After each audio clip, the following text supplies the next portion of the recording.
This summer, I traveled through Europe with Rabbi Hayon and 16 congregants on a tremendous trip in celebration of Emmanuel's 75th anniversary.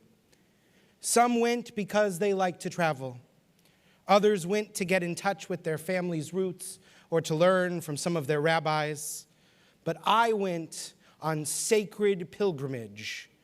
I went to see the birthplace of the Golem. The Golem is a creature from Jewish folklore, a silent, mighty figure formed from mud. Through mystical powers, it is brought to life to be a helper or protector. Legendary golems have been fashioned throughout Jewish history, appearing at moments of great creativity or need. My lifelong interest in the Golem legend is a dream that can only be described as obsession. The Golem bookshelf in my house contains well over 100 volumes. Not only do I have dozens of Golem figurines, I have Golem playing cards, Golem cookie cutters, a Golem Slurpee cup. When I started calling our New York apartment the South Brooklyn Golem Museum, my wife was none too pleased. The Jewish mystics believe that God created the universe using the power of words. If one were to learn even a small portion of the mystical words with which God spoke the world into being, one could animate lifeless clay. This golem would not have a soul, for only God can give souls. It would not be capable of speech or thought. It would only follow its master's instructions.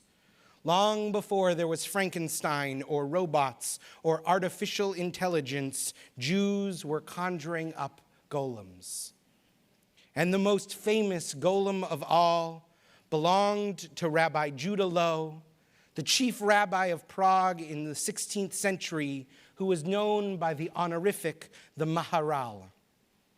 This past summer, I stood in the otherworldly Gothic synagogue known as the Altneu Shul, where he once preached, and I told our group the tale of the Maharal's golem. The Jewish community of Prague lived in a ghetto. The low boil of ancient religious animosities bubbled over when Brother Thaddeus was appointed Prague's cardinal. He stoked the dangerous myth of blood libel, the scurrilous accusation that Jews use Christian blood to make their matzah. Fearing for his community's safety, Rabbi Loew took 2 of his students to a secluded spot on the banks of the Moldau River. They formed the mud into the shape of a giant man, and the Maharal, using his prodigious mystical powers, brought the golem to life. Each night, the golem patrolled the boundary of the ghetto, guarding the Jewish community from threats. It took Rabbi Loew and his golem 5 years to finally defeat Brother Thaddeus and reveal his lies and machinations. Seeing that his people were safe, Rabbi Loew brought the golem up to the attic of the synagogue and uttered the words that turned it back into mud once again. He covered its clay body with fragments of torn prayer book pages and old talitot, and there, legend says, it rests to this day, waiting for such a time as the Jews might need it again. During my visit, a historian at the Prague Jewish Museum told me that the Jewish community is so afraid of the dark power of the golem's lifeless form that when, a few years ago, they replaced the roof of the Altneu Shul, they didn't touch a single thing except to remove the bodies of dead birds. The legend of the Maharal's golem is a story about power in the face of fear. There are forces that work that the community is powerless to address. The walls of the ghetto, erected to keep in the Jews, do little to keep out the dangers. But the great Rabbi Loew, using only the creative power of words, brings to life a powerful protector, the manifestation of his desire for defense. The golem is a fantasy of the downtrodden, a miraculous help when more earthly saviors cannot be found. As I walked around what remains of Prague's Jewish ghetto, I kept having 2 thoughts. The first was, oh, another Golem tchotchke. I must purchase it for the South Brooklyn Golem Museum, currently in residence in Houston. But the second thought was darker. It had been only months since the shooting at the Tree of Life Synagogue in Pittsburgh that claimed the lives of 11 Jewish worshipers one Shabbat morning. It was just weeks after the shooting at the Chabad in Poway that claimed the life of yet another. As I stood outside the Altneu Shul and looked up the ladder that leads to the attic, I wondered if it was time to wake him up. Do American Jews in 2019 need a golem? I remember my first interaction with anti-Semitism. I was walking home from elementary school with my mother. In a patch of new cement, someone had carved a swastika. I didn't know what that symbol meant, but my mother was the daughter of a Holocaust survivor, and I saw the look of shock and worry on her face. Today, this story feels quaint. At the time, there were not armed guards at my synagogue. At the time, if I turned on the TV and saw images of synagogues under siege or of men marching through the streets chanting Nazi slogans like blood and soil, I knew I was tuned to the History Channel. Today, we see this on CNN. I recently attended a program sponsored by the Anti-Defamation League where Jewish teens from across Texas told stories about their experiences with anti-Semitism. They spoke of friends and even teachers making comments about Jews being stingy. They spoke of bullies telling them to join their families in the gas chambers. And they spoke of administrators who failed to take seriously these acts of hate. For many of our teens, anti-Semitism is not written in history or even etched in cement. It is hurled at them in the hallways of their schools. It is alive and it is well. In 2017, the ADL reported that anti-Semitic incidents were up nearly 60% from the year before. In 2018, assaults on Jews in the U.S. nearly doubled. The FBI reports that Jews are subject to more hate crimes than any other religious group, despite making up less than 2% of the American public. These are more than just numbers. We live in a time when the church across the street does not need armed guards, but Emmanuel does. Nothing brings me greater joy than seeing you here this Rosh HaShanah. But I am also heartsick, knowing that perhaps you felt a pit in your stomach as you got dressed this morning, an unspoken fear of being in such a large gathering of Jews. We are grateful to our security personnel for keeping us safe today, and it is also a seductive fantasy to imagine our gates guarded by an unstoppable golem. Anti-Semitism is the world's oldest, most pernicious animosity. Deborah Lipstadt, a renowned scholar of the Holocaust and anti-Semitism, in her compelling and challenging new book, Anti-Semitism Here and Now, emphasizes how persistent this hatred is. She says it doesn't go away. Though its outer form may evolve over time, its essence remains the same. Through every generation, anti-Semitism has been, at its core, a conspiracy theory. The Jews hold a power disproportionate to our numbers. Perhaps the most famous modern formulation of this conspiracy theory is the Protocols of the Elders of Zion, the fabricated minutes of the secret Jewish cabal that supposedly controls the world's banks and governments. First published at the end of the 19th century, today it finds ever wider audience online. But any reference in our public discourse to murky Jewish money or insidious Jewish lobbies echoes these enduring myths. Anti-Semitism ascribes to the Jews extreme qualities of greed, self-interest, perversity, in order to describe how influential we are imagined to be. This distinguishes it from most forms of racism, which seek to maintain power over another group by emphasizing their inferior qualities. This may explain, though not excuse, why people who pride themselves on being the voice for the vulnerable sometimes unabashedly deploy anti-Semitic rhetoric. Precisely because of the anti-Semitic mythos, they do not view Jews as vulnerable. This is the great irony of the Golem myth, that a group who felt powerless but was oppressed for being secretly powerful might invent a manifestation of their own power. The Golem protects the Jews while confirming the anti-Semites' worst fears.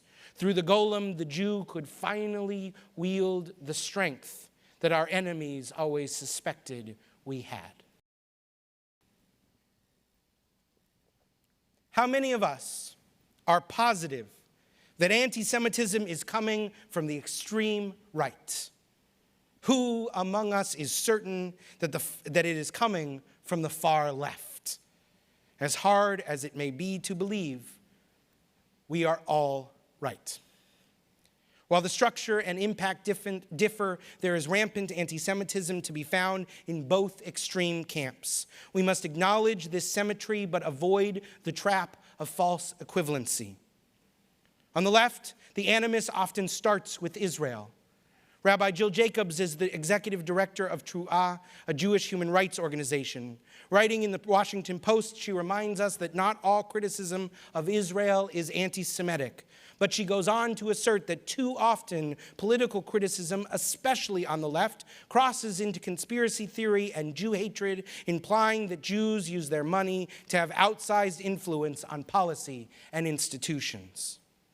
In November 2015, a Palestinian solidarity group organized a protest at the City University of New York around planned tuition increases by what it referred to as a Zionist administration that supports the Israeli occupation and reproduces settler colonial ideology through Zionist content of education.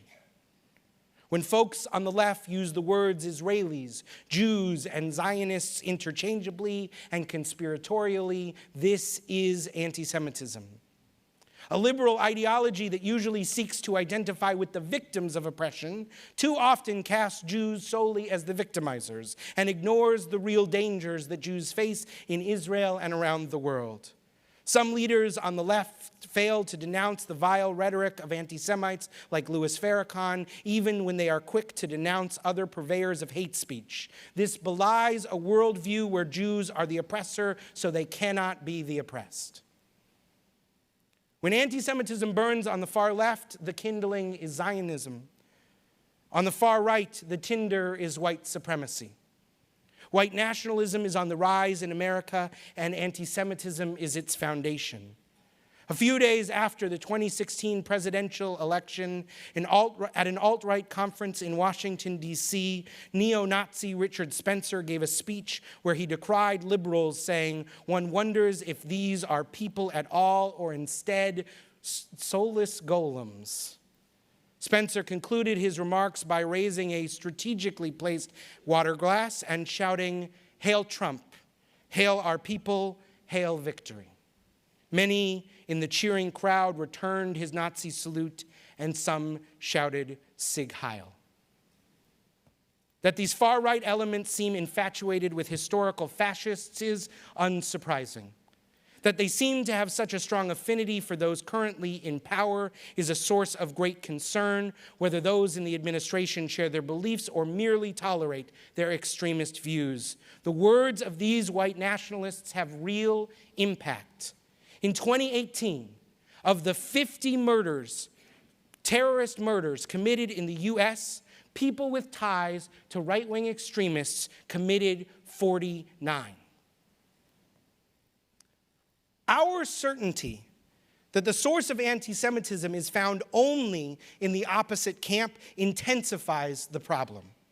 As Deborah Littstadt points out, those on the left see Jew hatred only on the right. Those on the right see it only on the left. They are blind, or rather, she argues, willfully blind themselves to the anti-Semitism in their midst. If I am honest, I know that I have been guilty of excusing the anti-Semitism of my friends, even as I condemn it from the people with whom I disagree. As difficult as this is, we must do better if we are to root out anti-Semitism. As Littstadt warns, as long as we are blind to anti-Semitism in our midst, our fight against it will be futile. This is made all the more challenging in an environment where the accusation of anti-Semitism is increasingly being used as a partisan tool. Our political leaders expose their disingenuousness when they cherry-pick the anti-Semitism they are willing to condemn. The accusation of anti-Semitism has become just another piece of mud to fling on one's opponents, and the Jews just a pawn in the political game. Anti-Semitism is not political. We must end the use of anti-Semitism as a partisan cudgel. When we witness our allies employing anti-Semitic tropes and we fail to speak out in good faith, we empower those who make their arguments in bad faith. Anti-Semitism is worse now than it has been in a long time. Maybe I was just very lucky to grow up in a time and a place where I had the privilege of not thinking about it. But I think about it all the time now. Like Rabbi Lowe, I am heartbroken and afraid for my community. Not scared for our physical safety because I know how hard we work to keep you safe here. I am scared for America and for democracy. As Deborah Littstadt explains, the existence of Jew hatred within a society is an indication that something about the entire society is amiss. No healthy society harbors extensive anti-Semitism or any other hatred. I am scared about the celebration of violence in our society and about the way that hateful and hurtful speech is not denounced but glorified. I am scared that those with long-stewing hatreds feel they have allies or role models in the highest seats of civic life. The disease of unbridled hatred is spreading in America. We can spend our time arguing about who is patient zero, or we can work together to find a cure. As I stood in the shadow of the Altneu Shul this past summer in Prague and looked up at the resting place of the Golem, I wondered if he might be that cure. Might I feel less afraid if there had been a Golem to stand guard in Charlottesville, in Pittsburgh, or Poway? Could a Golem stand between the Orthodox Jews in New York City and the people throwing rocks at them as they walk down the street? The image of a powerful Golem that could protect the Jews at this time of increased vulnerability is an alluring fantasy. But it is just that, a fantasy. Our threats are real, and our responses must be based in facts, not myths. And the truth is, though the threats to American Jews in 2019 may be uniquely concerning, we have never needed a Golem less. We don't need a Golem because in America we have a voice. Never in history have Jews had more power over their own destiny. Never in history have Jews been more integrated in society than we are in America today. If we made a Golem, it would need a ghetto to patrol. The Golem marches between us and the world. Making one would mean drawing in and putting up walls. And if the Golem story shows us anything, it's that we are never safer inside a ghetto. In the absence of a single fantastical solution to anti-Semitism, our responses to the problem must be varied and strategic. In her book, Anti-Semitism, Here and Now, Deborah Littstadt suggests some directions, which is why I'll be leading a discussion of it on Sunday morning, November 10th. I invite you to join me. But today, I want to share with you 3 approaches to the challenge we face. To respond to anti-Semitism, I believe we must drive out, dive in, and speak up. We must drive out anti-Semitism in its most dangerous forms. The extremists hate us. The furthest left think the Jews are unforgivable oppressors. The neo-Nazis think we are literal devils. Both share in the conspiracy theory that we pull the string of world affairs. There is no Golem that can root out hate in people's heart or conspiracy in their minds. These extremists must be called out for what they are and ostracized from the marketplace of ideas. We must demand that our leaders in both parties disassociate from these extremists. Violent hate has no place in civil society. But most Americans do not hate us. In fact, many of them love us, And yet, through ignorance or indifference, they are blind to the anti-Semitic tropes and conspiratorial beliefs that infect their own thinking. Where we have relationships with these individuals, we must dive in and point out when they misstep. In 2019, people are learning to call out racism, sexism, homophobia where they see it. We need to be just as brave in calling out the aggressions of anti-Semitism, big and small. The offhand comments about Jewish money or Jewish power, the assumption that all Jews are white, are wealthy, are Democrats. A golem would do us no good in reaching these people, as a golem is incapable of speaking for us. We must speak for ourselves. We must use the creative power of our words, with which God built the universe, not to build golems, but to build bridges. So we won't change our enemies, but we might move our friends. So that when the hateful few come to do us harm, we are not standing alone or behind some imaginary golem, but shoulder to shoulder with allies who understand our struggles and our pain. And if we have learned to speak against those who hate us and to speak to those who like us, then we must also speak up for those who need us. If history has taught us anything, it's that anti-Semitism is never an isolated hatred. It is the canary in the coal mine of democracy. As Deborah Litzat says, what starts with attacks on Jews rarely ends there. The white supremacist terrorist who committed the massacre at the synagogue didn't just do it because he hated Jews. His online bile in the moments before the shooting were about the Jewish community's work supporting immigrants. Jews are targets in our current climate. We may even be amongst the most reviled, but we are not the most vulnerable. Because unlike in Rabbi Lowe's time, we have power and it isn't supernatural. But the marginalized in our society cry out for a protector. The immigrant, the refugee, they are experiencing the fear that our people recognize all too well. A monstrous, muddy golem cannot save them, so we must be their strength. Over and over, the Torah commands us to welcome the stranger because we were strangers once. So let us not be far from people who need love most. Let us be the voice for the voiceless because we can. This is how we will truly address anti-Semitism, when the marginalized and the powerful alike can attest to our humanity.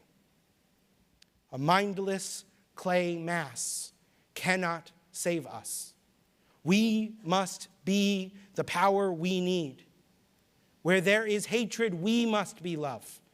Where there is fear, we must be hope. Where there is darkness, we must be light. Let the golem rest in his attic with his prayer books and talitot. We have better uses for our words than bringing him back to life. Shana Tova.